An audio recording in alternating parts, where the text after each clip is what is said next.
प्रिय छात्रों, आज हम सब सूरदास द्वारा रचित सूरसागर नामक ग्रंथ से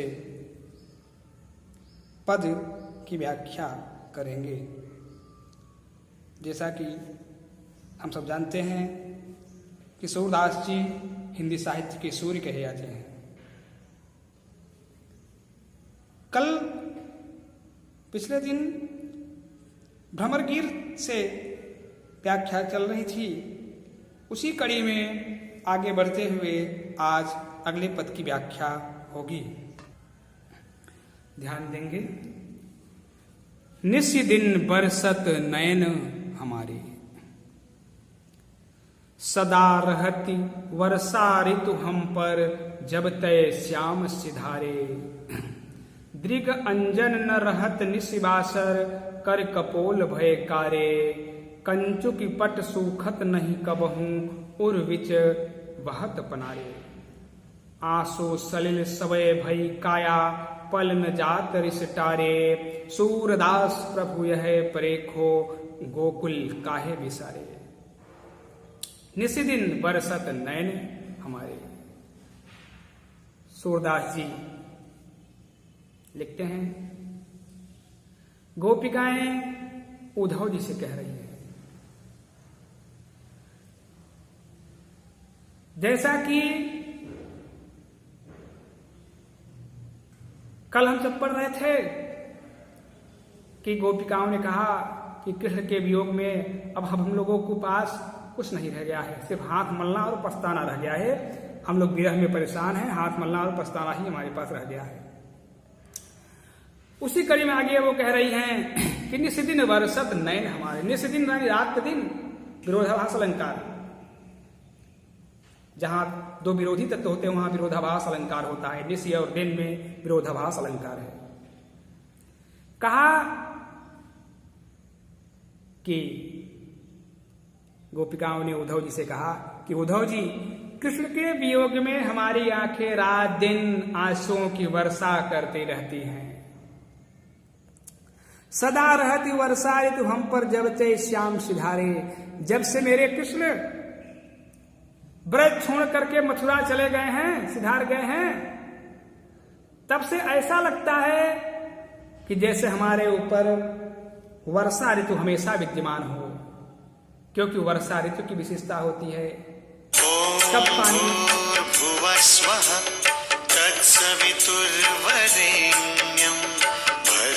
देवस्य धीमहि धियो यो नः प्रचोदयात्। ॐ भूर्भुवः स्वः तत्सवितुर्वरेण्यं भर्गो देवस्य धीमहि धियो यो नः प्रचोदयात्।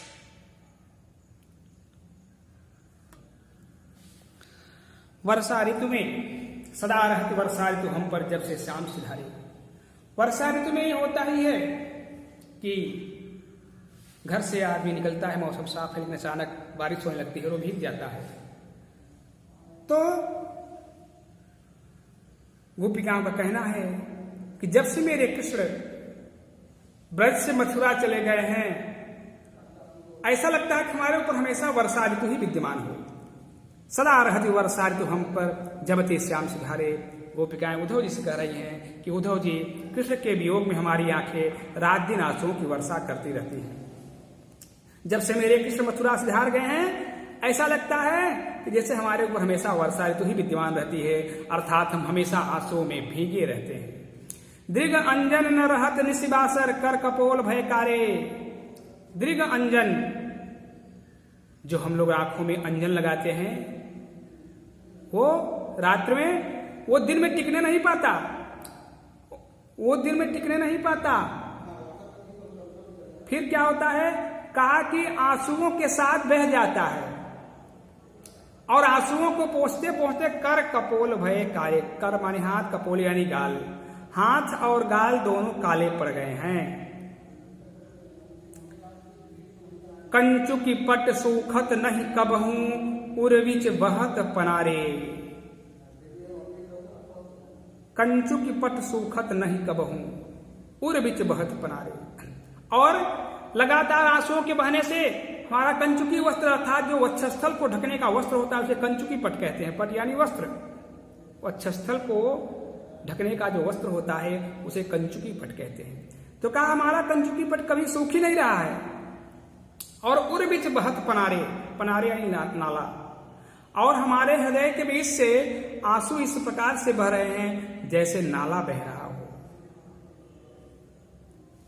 आंसू सलिल सबय भई काया, पल न जात रिस टारे।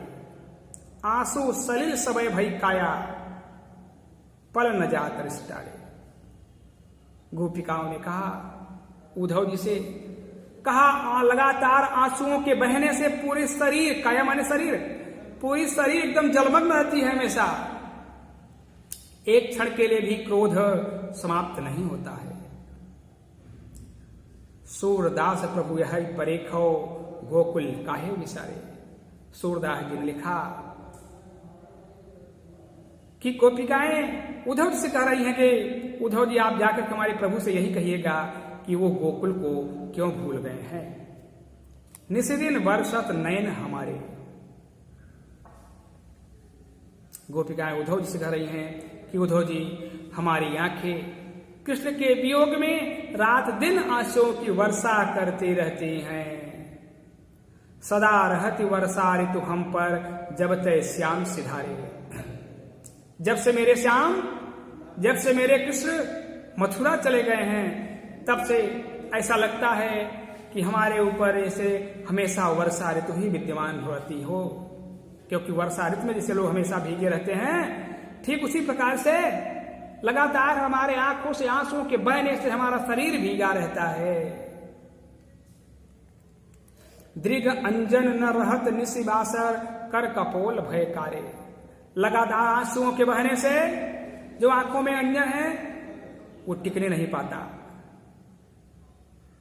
देवनिशी रात में जो अंजन लगाते हैं वो रासबासा दिन में टिकने नहीं पाता, बल्कि वो आंसुओं के साथ बह जाता है। और आंसुओं को पोंछते पोंछते कर कपोल भय कारे, हमारे हाथ और गाल दोनों काले पड़ गए हैं। काकी कंचु की पट सूखत नहीं कबहू, उर बिच बहत पनारे। हमारा जो कंचुकी पट है, जो वस्त्र है, वक्षस्थल को ढकने का जो वस्त्र है, वो कभी सूखता ही नहीं, हमेशा आंसुओं से भीगा रहता है। और हृदय के बीच से आंसू ऐसे बहते हैं जैसे पनारे, नाला बह रहा हो। आंसू सलिल सबय भई काया, पल न जात रिस टारे। गोपिकाओं ने कहा कि लगातार आंखों से आंसुओं के बहने के कारण सलिल आंसू सलिल सबय भई काया, काया माने शरीर और सलिल माने जल। लगातार आंखों के आंसुओं से बहने से पूरी शरीर एकदम हमेशा जलमग्न बनी रहती है, हमेशा भीगी रहती है। पल न जात रिस टारे, और एक क्षण के लिए, एक पल के लिए भी क्रोध समाप्त नहीं हो रहा है। सूरदास प्रभु यह परेखो, गोकुल काहे विसारे। सूरदास जी ने लिखा कि गोपिकाओं ने उद्धव जी से कहा कि उद्धव जी आप उनसे जाकर के यही कहिएगा कि वो गोकुल क्यों भूल गए हैं।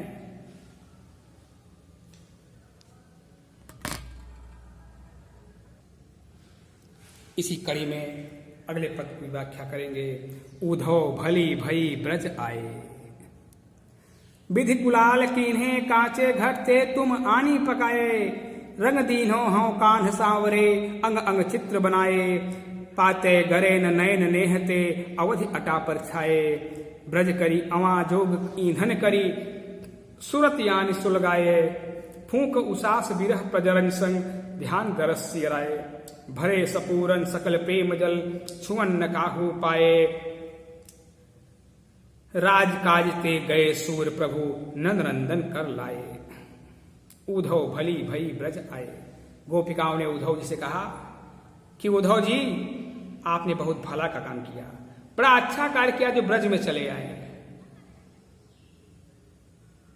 क्योंकि विधि कुलाल कीन्हे कांचे घटते तुम यानी पकाए।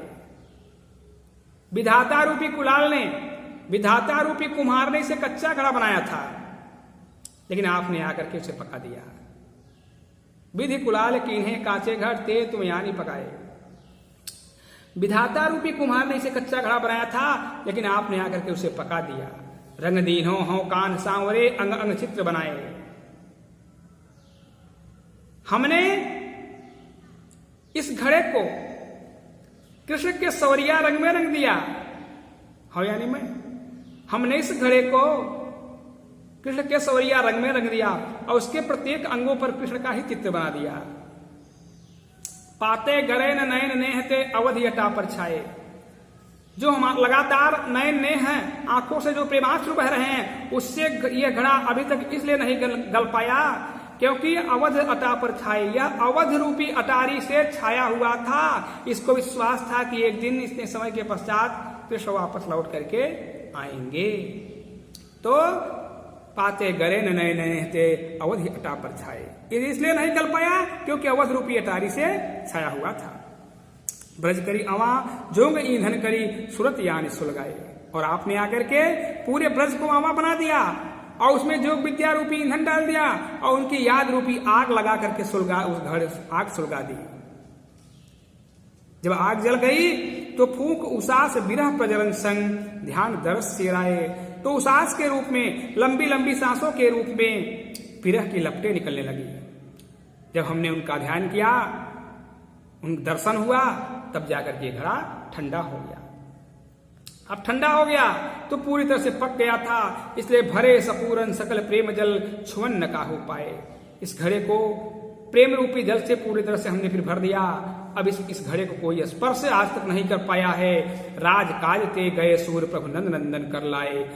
गोपिकाएं उद्धव जी से कहती हैं कि हमारे प्रभु, सूरदास जी ने लिखा कि गोपिकाएं उद्धव जी से कह रही हैं कि हमारे प्रभु राज्य के काम के लिए मथुरा गए हुए हैं और वही वापस लौट करके जब आएंगे तो अपने हाथों से इस घड़े को स्पर्श करेंगे। उद्धव भली भई ब्रज आए। गोपिकाओं ने कहा कि उद्धव जी आपने बड़ा भला का काम किया जो ब्रज में आ गए।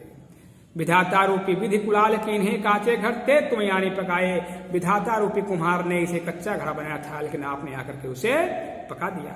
रंग दीन्हो हों कान सावरे अंग अंग चित्र बनाए। हमने इस घड़े को कृष्ण के सवरिया रंग में रंग दिया था और उसके प्रत्येक अंग पर कृष्ण का ही चित्र बना दिया था। पाते गरे न नयन नेहते अवधि अटा पर छाए। जो आंखों से प्रेमाश्रु बह रहे हैं उससे घड़ा अभी तक इसलिए नहीं गला क्योंकि यह अवध रूपी अटारी से छाया हुआ था। आपने आकर के ब्रज करी अवा जोग ईंधन के सुरत यान सुलगाए। पूरे ब्रज को आवा बना दिया, उसमें योग विद्या रूपी ईंधन डाल दिया और उनकी याद रूपी आग सुलगा दी। जब आग लग गई तो फूंक उसास विरह प्रजनन संग। उसास के रूप में, लंबी लंबी सांसों के रूप में विरह की लपटे, प्रजनन माने लपट, विरह की लपटें निकलने लगी। फिर जब उन ध्यान दरस से आए, हमने उनका ध्यान किया, का दर्शन हो गया तो फिर ये ठंडा पड़ गया। अब ये घड़ा पूरी तरह से पक गया है। भरे सपूरन सकल प्रेम जल छुअन न काहू पाए। इस घड़े को हमने प्रेम रूपी जल से पूरी तरह से भर दिया है। आज इस घड़े को कोई स्पर्श नहीं कर पाया है। राज काज ते गए सूर्य प्रभु नंद नंदन कर लाए। हमारे सूरदास जी लिखते हैं कि गोपिकाएं उद्धव जी कह रही हैं कि हमारे प्रभु नंद के नंदन अर्थात भगवान कृष्ण वो राज्य के काम के लिए मथुरा गए हुए हैं। जब वो वापस लौट करके आएंगे तो वही अपने हाथों से इस घड़े को स्पर्श करेंगे। इस प्रकार से इस पद की व्याख्या हुई। कल एक बार इस पद की व्याख्या फिर से करके तब आगे बढ़ेंगे।